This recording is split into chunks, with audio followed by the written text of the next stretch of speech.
Hello Tech Pros, episode 231. If you seek to relax and relieve stress and turn off your mind, go on really complicated and strenuous hikes because it's going to kick your butt and you're not going to have time to think, and afterwards you're going to be super relaxed. Welcome to the podcast where every day of the week we publish another conversation exploring the anxieties, challenges, and opportunities that technical professionals and entrepreneurs face when building their career, building their products, and building their business. There are a lot of shows that focus on the nuts and bolts of technology, but this podcast is not one of them. This is about the people behind the tech industry and the mindsets and skill sets they developed that led to their success. You can learn more about this podcast and our guests at hellotechpros.com, and I invite you to read my personal story of overcoming social anxiety at anxietynerd.com. All right, let's get started. Hello, Tech Pros. This is Chad Bostic, and I'm excited to introduce our featured guest today, Fabian Geyrhalter. Happy Sunday, Fabian. Hey, Chad. How are you doing? Good. Can't complain. It's awesome. It's a beautiful Sunday. It is a beautiful Sunday. Are you ready to unplug and unwind? I'm in the midst of it. Oh, that's fantastic. I'm glad to hear it. Fabian Geyrhalter is the founder and principal of FINIEN, a Los Angeles-based consultancy specializing in turning ventures into brands. Fabian has been published internationally by the likes of the Washington Post, Graphis, and the Huffington Post, and has written about branding for publications, including Mashable and Entrepreneur, and is a columnist for Inc. His consultancy has worked on branding projects for startups like Jukin, Survios, Bandito Brothers and Vimmia, to large companies like Evolution Juice, the Bill and Melinda Gates Foundation, and W Hotels. So, Fabian, I don't like to spend a lot of time talking about work stuff here on Sundays, but I would love to hear about the Bill and Melinda Gates Foundation. How were you able to help those guys out? Yeah, that was a fun project. That's a while ago. I was running an agency for a good 13 years before I moved over to run more of a consultancy. And as part of my agency, we created a campaign that ran on MTV that was about the educational system and really, empowering education, which we all know is one of the biggest issues in this country, next to all the other biggest issues in the country, which of course we're not talking about when it comes to relaxation. Yeah, exactly. Because that's, all these things are so important. And I know there's a lot of people that they spend their Sundays working on their kind of passion projects, not meaning like from an entrepreneurship perspective, but just like, dude, I'm really passionate about education. We're going to go out here and maybe tutor, or I'm really passionate about healthcare. And so I'm going to, volunteer my time at a clinic or something like that. And that's awesome. That's totally respectable. And I love that. But I also love hearing about, just how folks are getting unplugged. You're a consultant, you built your own business. Like, you got so much stuff going on. You have a book out. You are a get-her-done kind of guy, and you have so much productivity in your business and in your work. But what are you doing to unplug? Like, what does Sunday unplug or just any day of the week unplug mean to you? So the interesting thing is that I don't think anyone ever truly unplugs anymore, and I think in a way it is a good thing, right? So because a lot of people say that when they actually relax and do nothing, they feel guilty that they're not progressing in their career, that they're that there's always this constant on that we are in this society, and I believe that if you find a way to actually passively do something that benefits not only your health and your mindset and the stress that you usually have during regular work days, which I'm sure pretty much everyone has some sort of stress during a work week. If you can balance that and create an environment where you push both forwards, you push your career forwards while you're actually relaxing. That's key. And let me explain this to you, because it sounds like an oxymoron that you can't actually do that. one way, one thing that I do, for instance, is like every night I read, but instead of reading, the number one best-selling books, I read every single, news trade that's out there. I read Bloomberg Business Week, I read Adweek, I read all kinds of things, and it's really relaxing because you just sit back and you read. But in reality, it informs you of the economy, of startups, of what's going on in the world. And so I think like finding these ways where on the one hand you kick back and you just relax, on the other hand it actually stimulates your day to day. I think that's wonderful. I really like sharing that idea that you always combine these two things. And it really helps when you're working in an area that you're extremely passionate about, right? So I've worked in 9-to-5 jobs. I've worked for other people that, to be honest, like I was a bad employee because I would come into work and I would do the job, but for me, it was just a job. And I was just punching the clock, just like, what are my tasks for today? Okay, let me knock them out. And then in those cases, it was extremely easy for me to unplug because it was like, dude, I want to do anything else but whatever, I've been doing for the last 8 hours. But then when you find a career or find a business that you're really passionate about, you love doing, like I find myself working way harder for way many hours and less time getting completely unplugged and being, like you said, like constantly on, like always turned on and always turned on to work and thinking about what I'm going to do next. So I love the idea of your downtime, your relaxation time can actually be helping your business or helping your career just by reading or watching videos or whatever you're doing, but that's still kind of connected to the industry that you're working in. Well, and I mean, we do have to take a big step, basically a leap back, if we talk about some individuals that might be listening today that are actually frustrated in their work, or that just can't stand their job, or that are not excited going to work on a Monday morning. To me, that's far removed, and I worked at this point nearly 2 decades to make sure that that's not the case anymore.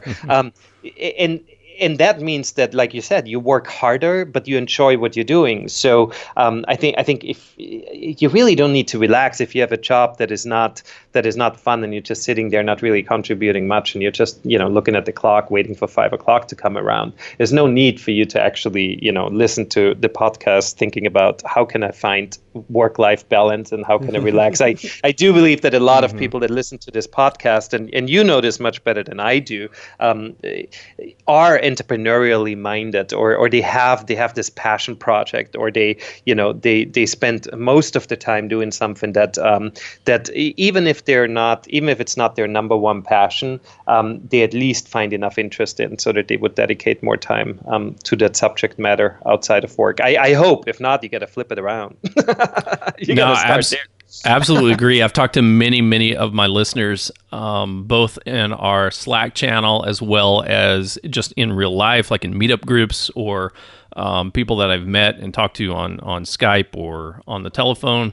And every single one that I have talked to have stuff going on. They are passionate about their career. They're trying to build their career, or they are passionate about trying to take their career and switch it and migrate it into their own business and start their startup or launch their whatever it is, launch their application or launch their service or whatever.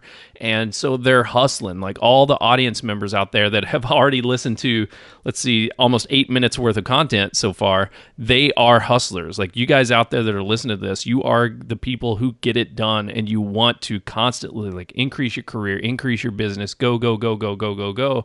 And dude, I feel you. That's exactly why I started this particular segment on the program, on the 7-day-a-week program, about being unplugged, because sometimes we just got to take a break from that. Like even we can push ourselves so hard, us high achievers, we can push ourselves so hard that we can sometimes like burn out and get just completely just feel like overworked and overstressed because we aren't taking a little bit of time, either a couple hours a day or a day a week, or whatever your format works for you, but take that time away to just kind of decompress and not be running at a sprint pace. Totally. And I mean, here's my biggest advice for those entrepreneurs. I wrote a post about it. I guess it's been about a year ago, and I called it tongue-in-cheek style. I called it 10,000 easy steps to entrepreneurial success, which mocks a little bit of the same papers that I write for. But it's really the idea that the key to entrepreneurial success actually lies at your doorstep. So I believe that if you walk out of the door and you keep walking 10,000 steps a day, which is very Fitbit generation, right? Where everyone says you need to walk a certain amount of steps a day to be healthy, and of course it becomes a gamification. But that idea that if you actually walk, and this is my personal share, right? So this might not work for everyone, but if you walk a lot. So may it be, like 20, 30 minutes in the evenings during the week, or an hour in the evenings, and you don't walk on a treadmill, but you actually walk outside. And then you replicate that same effort on the weekends and you walk for a couple of hours. It is amazing what happens, because there are two things that happen at the same time that are very rare. One, you're on your own. So that's very rare, right? Like, we all work with so many people. Even if you sit at home and you're a consultant and you're constantly on the phone, you're constantly surrounded by information and by people. So if you just walk and you've got your headset on and you listen to usually Chet's podcast, but maybe for this particular exercise, you listen to music, or you're completely in a different universe. There are no people that need something from you. You don't need to attend to anything else, but just the rhythm of your walk and your breath and the nature around you. It immediately reinvigorates your body. I mean, it's nearly like a logical thing that if after 20 minutes you still feel, like you still think too much about work or you're stressed, just walk another 20 minutes, because as your body gets exhausted, your mind clears up. And that's not a huge secret. That's how farmers used to just fall to bed at night and be relaxed, and there are no weird dreams, and there's just 8 hours of sleep. And so I use that technique of just walking also to get inspired to write. I try to write on a weekly basis, and it's around the same subject matter, which for me is branding for startups and branding for entrepreneurs. And writing about the same subject on a weekly basis is tough. It's tough to come up with inspiration for that. And when I walk, it happens all the time, because suddenly you let your thoughts go, and then suddenly it arrives somewhere else, and you're like, well, I never compared that to branding, or I never thought about putting one and one together. So I think that when you actually do that and you just walk a lot, you can walk in different ways. You can walk very strenuous paths where your mind can't even wander, because you just have to make sure that you don't fall, and you're just you're literally working out, and that's super exhausting for your body. So you're going to be very relaxed afterwards. Or you go on an easy beach walk, and suddenly you start thinking about work topics and ideas, which is counterintuitive, but that's how I see it happening. And I really adhere to that religiously. You can ask my wife; she knows I'm out. I'm like, this is the time I need to do this, and it's good for all of us. That's fantastic. I'm gonna have to go check out that blog article. I love the title there, 10,000 Easy Steps to Entrepreneurial Success, because it sounds like, okay, that right, because we always read these articles, and it's like 3 easy steps to make $10 million, or the 7 habits of highly effective people, and all these short numbers. They got to be 7 numbers or fewer, and 10,000 easy steps. Oh, that sounds like something I can knock out here in 20 minutes. But you're talking about literally only 20 minutes of walking, but taking those 10,000 steps, and it can clear your mind. It can boost your metabolism. You're boosting your heart rate and your blood flow, and you're seeing things out in the universe that you're not going to see at your desk. you're spending that alone time where you're not like being bombarded with other people's thoughts and feelings. You can really take that time to process like all the things that all that input that you've had today. Now you've got that chance to kind of like just kind of crank on it and just kind of let it simmer and stew, or percolate, if you will. That's the word I was trying to look for. Percolate on those ideas for a while you're walking. And I do the same thing. I'm not religious about it, but I have started long distance running in the last year, and I can tell you how many steps I take, but it's a lot. And yesterday, let's see, I did about a 6 mile, and that was, I'm slow, so that took over an hour to do. That took like an hour and 20 minutes, and it's all alone. And I'm listening to books on tape, which have absolutely nothing to do with work, but it's more like action and adventure stuff. And it's just a great time to just absolutely, my brain is not there. It's almost like it's floating away from my body. And then my body is just like pounding the pavement one foot after the other. And it's all I can do to, like you said, have that physical energy, that exertion to put out there to keep myself moving forward and to not stop. And then at the end of it, like, there's no anxiety, there's no worries, right? It's just like, oh my God, I hurt so bad. This is awesome. I feel good. That's awesome. I don't know why. That's so good. I think, I know a lot of entrepreneurs that do that, right? That are basically religiously into either running or walking, because it's the body that just says, I need this, leave now, you need this.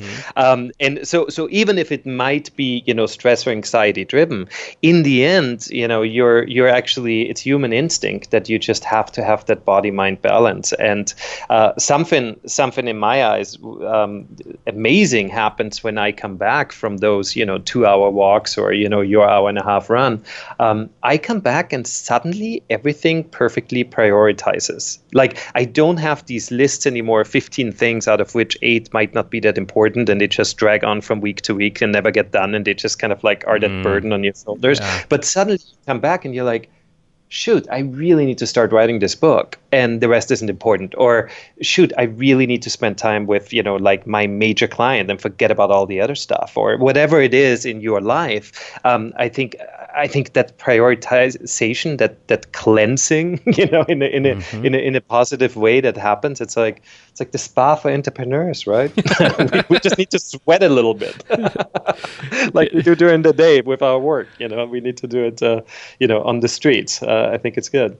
Yeah, we need to work other muscles besides our fingertips on the keyboard, right? We need to work other muscles besides our tongue and jaws waggling on the phone all day. We need to get out there and really do something else. And that really, I love the just kind of random inspiration that you can get when you're out there working out, regardless of what style. A lot of people play basketball, they play soccer, they play tennis or hockey, or they walk or they jog or they swim or whatever it is. But that physical exertion, when you come back, you're like, oh, you know what?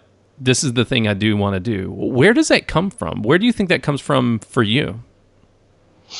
Well, I think there's a medical reason for all of that. I think that it's the way that your body reacts. But I mean, again, everyone finds their own sports or their own activity, and for me specifically with walking, it makes so much sense that it just opens up a bigger world.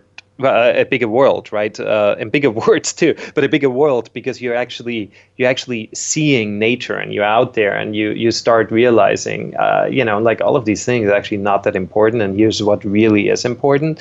I think it just opens up. It's the same story when you sit on a beautiful night out, outside of the city, and you watch the stars, and suddenly you realize, I'm nothing.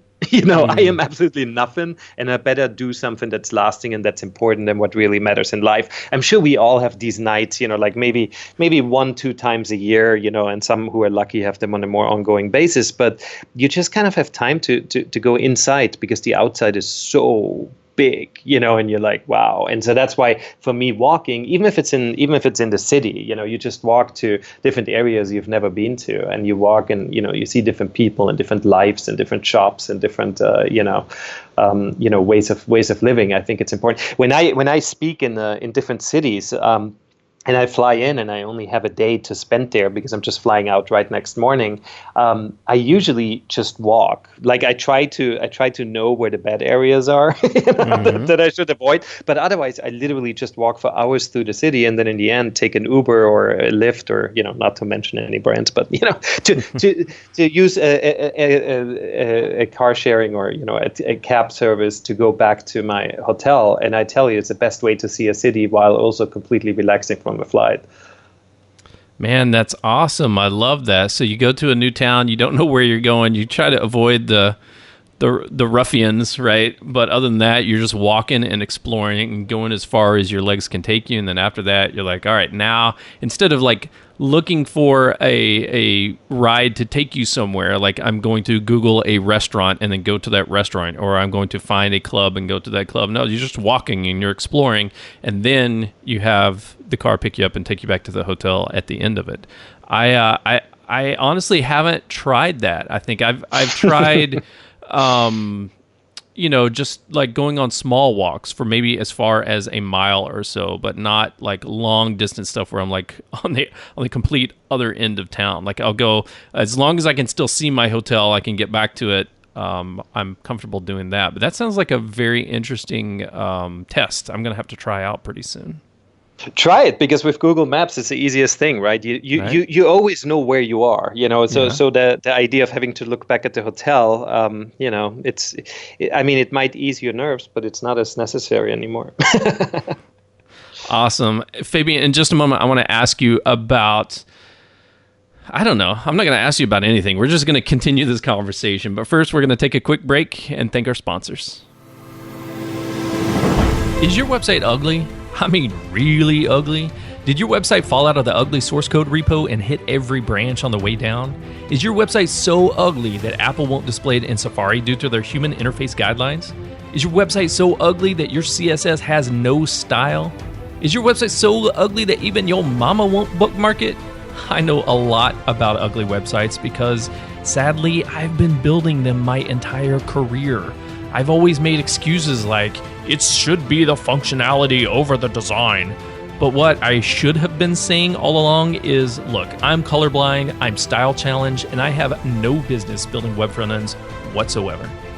Luckily, I've worked with some amazing designers that have helped turn my MVPOS, or minimum viable piece of into websites that real humans want to use. And it's not just about complementary colors and rad logo designs. It's about connecting with your website visitors on an emotional level that engages the stickiness centers in their brain and makes them more curious to read about your products and then follow your call to actions. I invite you to check out the awesome tips that website designer Veronica Curin gave me for the Hello Tech Pros website and get your free personalized website makeover consultation video by visiting HelloUglySite.com. Hello Ugly Site is definitely ugly, but your website doesn't have to be. Go to HelloUglySite.com. That's HelloUglySite.com. Since publishing episode 141 on how social anxiety disorder and depression nearly cost me my life, I've gotten tons of feedback from people who are struggling with similar issues. Anxiety is a big deal. In my opinion, it's not discussed enough, especially in the tech industry, where a lot of us hide from our anxieties behind the computer screen instead of learning how to address them. That's why I started writing a book on the subject. If you are struggling with anxiety or know someone who is, please visit anxietynerd.com. You can sign up to read Chapter 1 for free, as well as receive regular progress details so that you can hold me accountable to get this book published. anxietynerd.com. Okay, we're back with Fabian Geyrhalter. Fabian is the founder and principal of FINIEN, a Los Angeles-based consultancy specializing in turning ventures into brands. We've been talking to Fabian about how can entrepreneurs or technical professionals, right? How can we really get unplugged just on a day-to-day level? And the thing that helps Fabian out so much is walking. 10,000 easy steps to entrepreneurial success, meaning literally open your door, walk outside, and start walking for the next hour, for the next 2 hours. And if you need to, just walk as far as you can, as far from your office, as far from your keyboard as you can, and then call an Uber or Lyft or other ride-sharing service and come back to your hotel if you're traveling, or come back to your office. Fabian, what's the biggest like aha moment or the biggest like epiphany, life-changing or business-changing event that you've had while out on one of these long walks?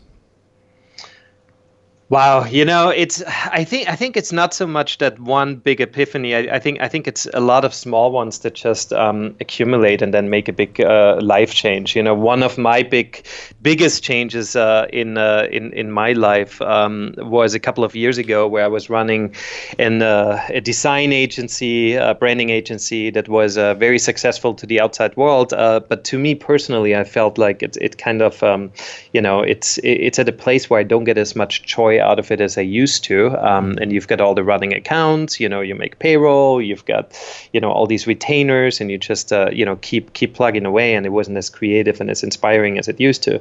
So over a lot of those walks, I was just, trying to clear that anxiety of, all of these meetings and, like making sure to cut payroll every 2 weeks and to keep everyone fed and to get more clients and to keep clients.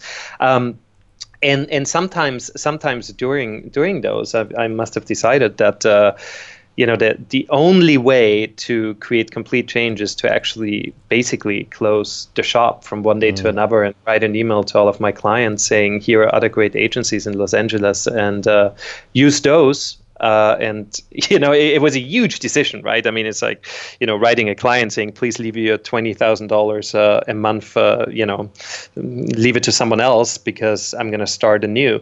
And it was the best decision of my life, Wow. Because sometimes when you know that something, when you can't fix it because it's too big, and you can't let go and hire a CEO, or it's still too small for that.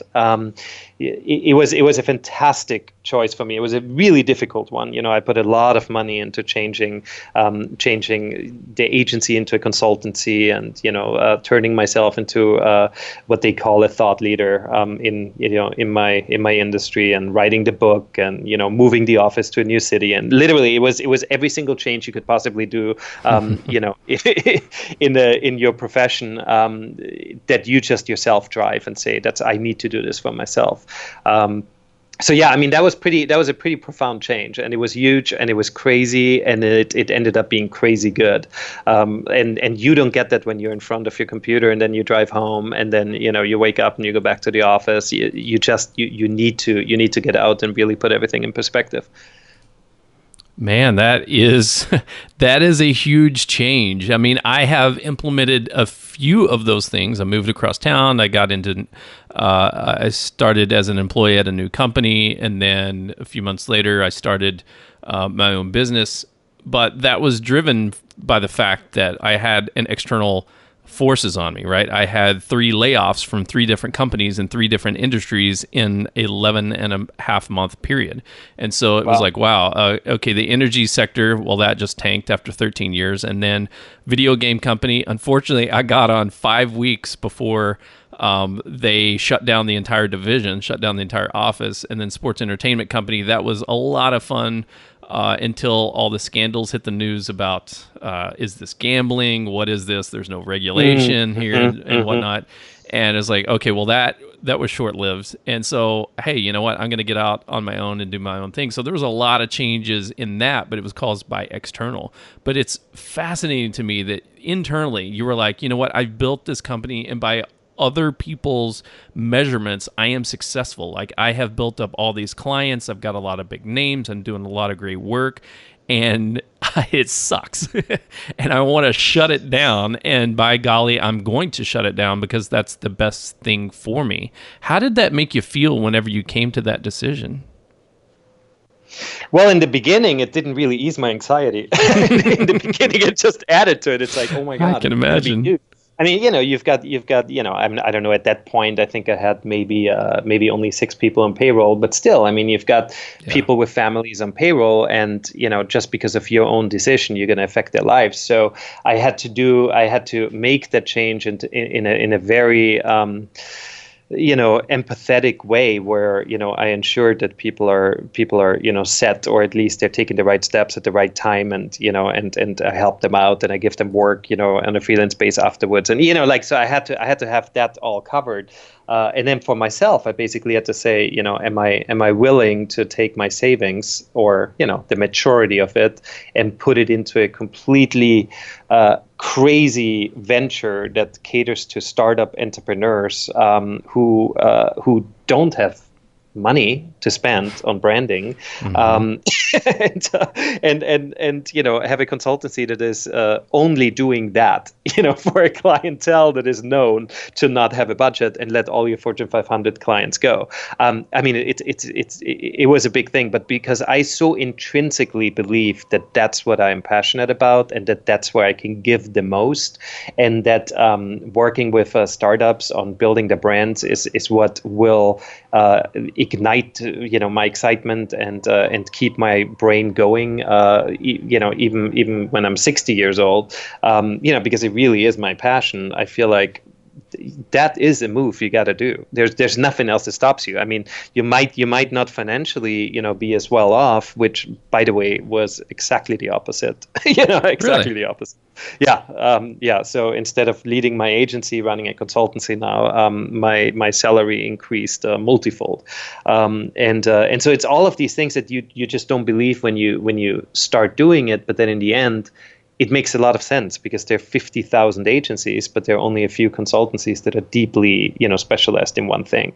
And so even if that one thing that you specialize in sounds crazy from a financial point of view and an economical point of view, if you're really good at it, or I hope I'm good at it, people will come, because they can trust that you know what you're doing, because you're a specialist in only one thing. So that's what I learned, and for a lot of the entrepreneurs, on that call, if you're in the service industry, if you really, really specialize on one thing. And there are people like David Baker and Blair Enns. There are thought leaders out there that talk about this a whole lot. That people will come knocking on your door, and it definitely happened for me. But it was a huge risk, and I had to have a lot of moxie on my side, and a lot of support from my wife to say, "Sure, invest our savings into something that sounds like a completely crazy idea, and leave all of your clients behind. That sounds great. Just go ahead and do that." But she was totally on board. Because, sometimes you just feel it. If someone has a passion for something and says, this is what I got to do, you just got to do it. Man, that sounds fantastic. Sounds like you found 10,000 easy steps to pursue your passion there. That's right. Well, Fabian, we're going to have to bring you back on a Saturday, on an entrepreneurship Saturday, because I want to hear that story in more detail. Unfortunately, we're out of time for today. And today, you know what? We just want to unplug and relax. But we're going to have to bring you back on a Saturday sometime in the future to dive into that story, both from the perspective of how do you switch your business around when you've already got something going. You need to basically close doors and open up as a completely different brand or a completely different service that you're providing. And second of all, like, what does branding mean for small startups? Like, where do you start? Like, for me, it was like, okay, what domain name's available? Okay, there it is, Hello Tech Pros, and that's how I'm going to start my every episode. But I got a feeling that there's a little bit more to it than that maybe startups and entrepreneurs should be talking about or thinking about. So how about we have you back soon to talk about that? Absolutely, Chad. I would love that. I think there's a lot to be discussed. Fantastic. Well, before we go today, can you share any parting words of wisdom on being unplugged for our audience, and then share the best way that we can connect with you? Then we'll say goodbye. Absolutely. So the best way to unplug, in my eyes, is the 10,000 easy steps to entrepreneurial success, as I call it, which is, if you seek to relax and relieve stress and turn off your mind, go on really complicated and strenuous hikes, because it's going to kick your butt and you're not going to have time to think. And afterwards, you're going to be super relaxed. If you want to go out and think, go on easy walks, go on the beach, go in the park, and just really let your mind wander back to the things that are really important in your life. And you're going to come back and you're going to prioritize. And you might even stop every 2 seconds and write yourself an email with a new idea that you have. So that's my way. That's my way to having a balance with your mind and your body. Fantastic. And how can we get a hold of you? Online, you can find me at FINIEN.com. That's FINIEN.com. That's my consultancy. You can find my book at howtolaunchabrand.com. And on Twitter, you can follow me at FINIEN Insights. That's pretty much it. Awesome. Fabian, thank you so much for joining me on Hello Tech Pros today. I really value this conversation. I love the fact that we're getting out there and we're sweaty and we're nasty and we're walking far away from our homes and our business and our work in order to find that inspiration and take those easy steps in order to reinvigorate our brains and get reattached to what's really the priorities that we need to be focusing on. So thanks for sharing that with us today. Hey, it was a great pleasure. Thanks for having me, Chad. You bet. Tech Pros, if you are in the situation where you feel like stuck and you have this anxiety, like, I don't know what I should be doing. Should I be focused on my career? I really want to start my own business. Should I be doing that? Dude, you're overthinking it. So take the thinking part out of it. Go for a run or a swim or play some hockey or whatever, but just really put in tons of physical exertion until your mind goes still and blank because you're too tired to think. And from my perspective, that's when some of the best decisions you can make, because everything is just simplified. Once you simplify it, it makes everything a lot easier. Give it a try and let me know how it works. You've been listening to Fabian Geyrhalter, and I'm Chad Bostic. And until next time, take care. The show notes page for this episode can be found at hellotechpros.com/231. Do you use Slack for team communication? Join the Hello Tech Pros Slack channel at hellotechpros.com/Slack. If you enjoyed this episode, please leave a review, subscribe to this channel, and check back tomorrow. This has been Sunday being unplugged, but tomorrow my featured guest and I will get fired up and ready to face the week with Motivation Monday. On Tuesday, we'll be discussing productivity, Wednesday, leadership, Thursday, technology, Friday, people and communication, Saturday, entrepreneurship, and back again on Sunday to get unplugged. And I'll talk to you tomorrow.